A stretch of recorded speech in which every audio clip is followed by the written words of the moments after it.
Hello Gemini, this is Victoria from Mindful Bamboo and I'm here with your August tarot forecast. I hope you guys are doing great. Hope you're just as excited about the month of August as I am. I will jump straight into the reading without further ado. As always, we'll start. I'm already losing cards. As always, we'll start with an oracle message, and I've got a new deck, the Quantum Oracle, that I'm going to be using today. And then with the tarot, we'll see what's going to be happening for you in your love life, in your career and workspace, and we'll get you some advice from the universe on how to best utilize the energies of the month of August. At the end, I'll put some messages from your person of interest to yourself. And of course, don't forget that I have a show coming up every Friday night at 6 p.m. New York time, but you can catch it as a recording as well on YouTube, LinkedIn, X, Facebook, and all the podcast platforms. It's about mindfulness and wellness. There is a playlist with all the episodes that have aired so far on this very channel, so you can find it's called Mindfully Awake. All right, and this reading is for Sun, Moon, and Rising Gemini. Let's see what we have for Gemini. Fear, the energy of fear. Okay, let's see. I'm gonna read from the book also because they give you ideas for some positive affirmations to speak, to say, to use in your prayer when you're working with this energy. This card indicates that a fearful attitude has overtaken you lately, and you can't seem to break away from the anxiety-filled view on things. There may in fact be something problematic in your daily life. If so, the issue has consumed you, and your worry has actually made you feel like you've lost your power completely. This is not the case. You do have the power to turn things around, and you certainly have the inner strength to choose a more optimistic and self-directed approach. This card could also indicate a strong pattern of self-imposed worry when there is really nothing to worry about. Like the woman in the picture, all you have to do is look around to see the peace and beauty already in your life. You can work on letting these negative patterns go. Choose the energy of trust instead of fear. And know that you have the power to handle anything that may come your way. Your self-trust honors your soul's strengths. Think about it. Your self-trust honors your soul's strengths. And the affirmation: I release worry and choose trust. My peaceful choices expand the peace and power in my life. I think peaceful choices are going to be the name of the game for a lot of people in August, partly because we're going to be spending most of the month in Mercury retrograde. And actually, Gemini and Mercury are connected. So there is a resemblance there. Even if your Mercury isn't in Gemini, it's still, I wouldn't say it necessarily has a bigger impact on you, but you certainly understand what it's all about, right? And maybe it will push you outside of your comfort zone in terms of communication and relationships, but this is only so that you can take a fresh look at those and see what new energy, new behavior, new habits, new traditions you can bring to the table. Okay, let's see what we have for Gemini with tarot. For your love life, we have King of Cups. We have Justice. Could be dealing with a Libra. And the Hermit could be dealing with a Virgo. All right. Then for your career space, we have Two of Wands.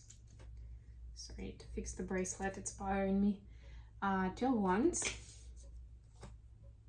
Page of Wands, and Nine of Cups.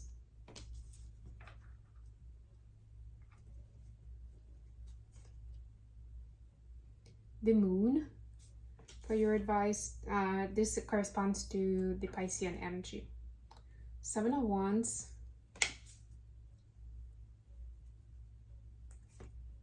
and the Chariot, Cancer. So yeah, actually strong Cancer energy in this reading generally. Strength on the bottom of the deck, which is Leo. So definitely you have a lot of opportunities to step up, to bring a wider or more expansive understanding of what's going on in your life, why you are where you are. It's funny, I actually saw that question somewhere in one of the spiritual forums. So somebody was asking, why are we on this path and not the others? Which was a little strange to put it that way, but the person, was foreign to English language, so that's fine. But it got me thinking. I mean, on the one hand, it's so obvious, like, and why would you be asking that question?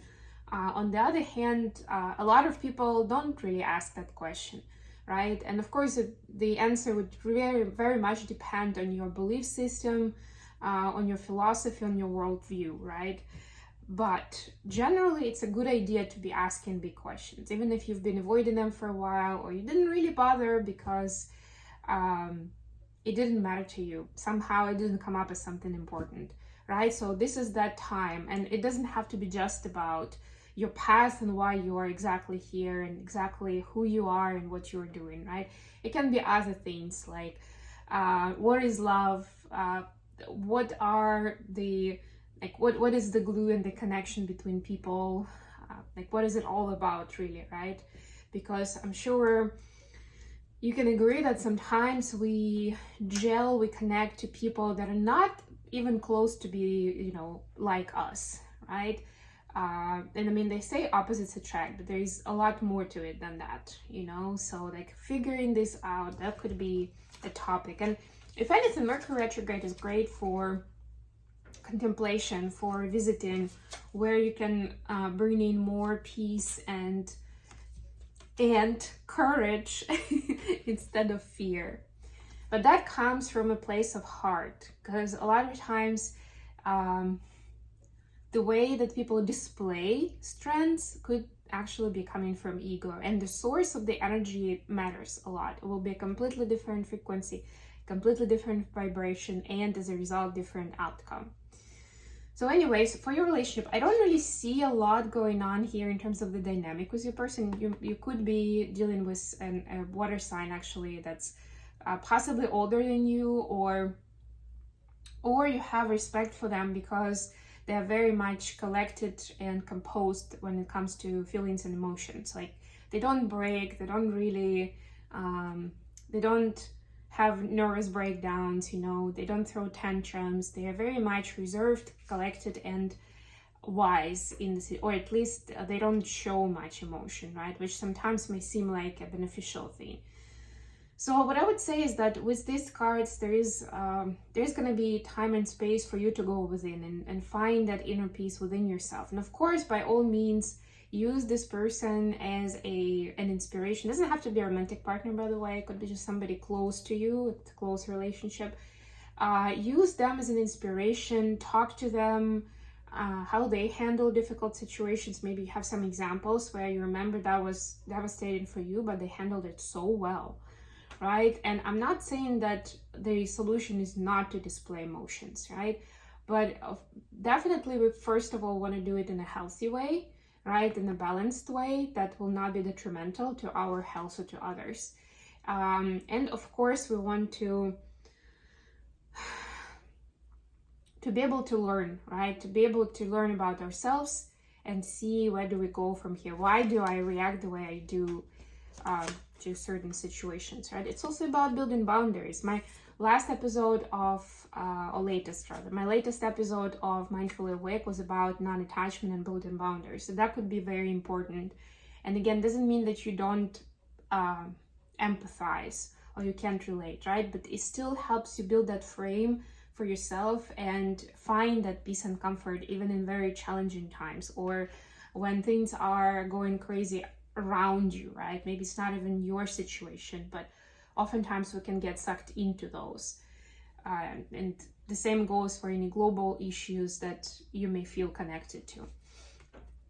For your career, we have Two of Wands, Page of Wands, and Nine of Cups. So there is a choice that you have to make in the month of August. One of them will be a more straightforward and familiar route. Another one will be something that you could only dream of. That's what the phrase that I'm hearing.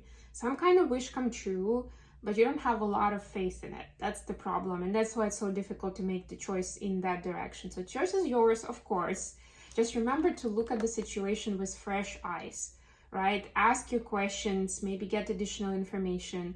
Don't make any hasty decisions, especially during Mercury retrograde. If you can't postpone the big decisions till after it's over, that would be the best, right? But at least do your homework, prepare, study, make informed choices. Don't just let it, flow based on your immediate mood, because as we already got the prompt from the oracle message, your immediate judgment may be coming from a place of fear, which of course is the way your brain protects you. So it's understandable. It's not a bad thing. It's just that once we become more aware of these processes, then we can turn on other mechanisms, other reasoning, we can turn in our intuition as well and pay attention to what it's telling us, so that we're not just driven by fear. And that's essentially what we see with these cards for advice of the major arcana. So your guides, your higher power, are actually teaching you to step into your power and to be able to use your intuition without regret, without remorse, unapologetically, and choose the direction and confidently follow that direction after you've made a decision. It takes certain power, especially if you start calculating risks, if you start thinking, oh, I may actually lose what I've already accomplished and things like that, right? But the true judgment on which way to go and what to do next is, of course, what your inner feeling is, and at least accounting for your wishes and desires. And even that part isn't always easy for people. So that could be your first step, to understand who you are and what is it that you strive for. Like, if you had all the resources and all the opportunities in the world, what would be the path that you would choose at this point, right? And that will help you come up with an answer of what to choose next. All right, messages for Gemini from their person of interest. Please give us some messages for Gemini from their person.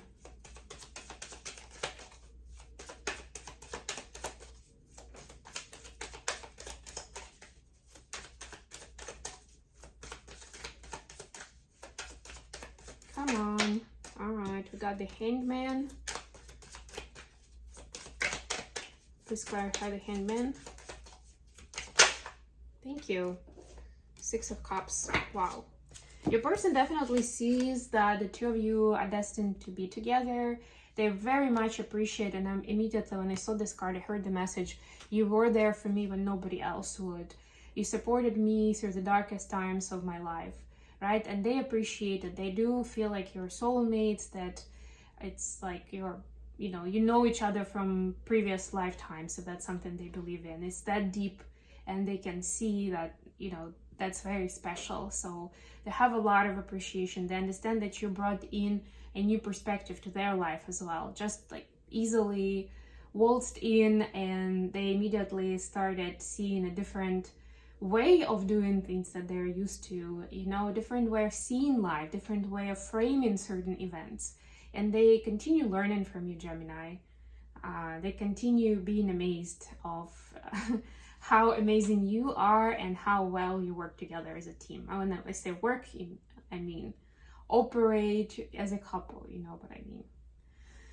Okay, so this is your reading, Gemini. I hope this was useful to you guys. If so, please don't forget to like the video, subscribe to my channel, and share it with others who may benefit from this type of information. And until next time.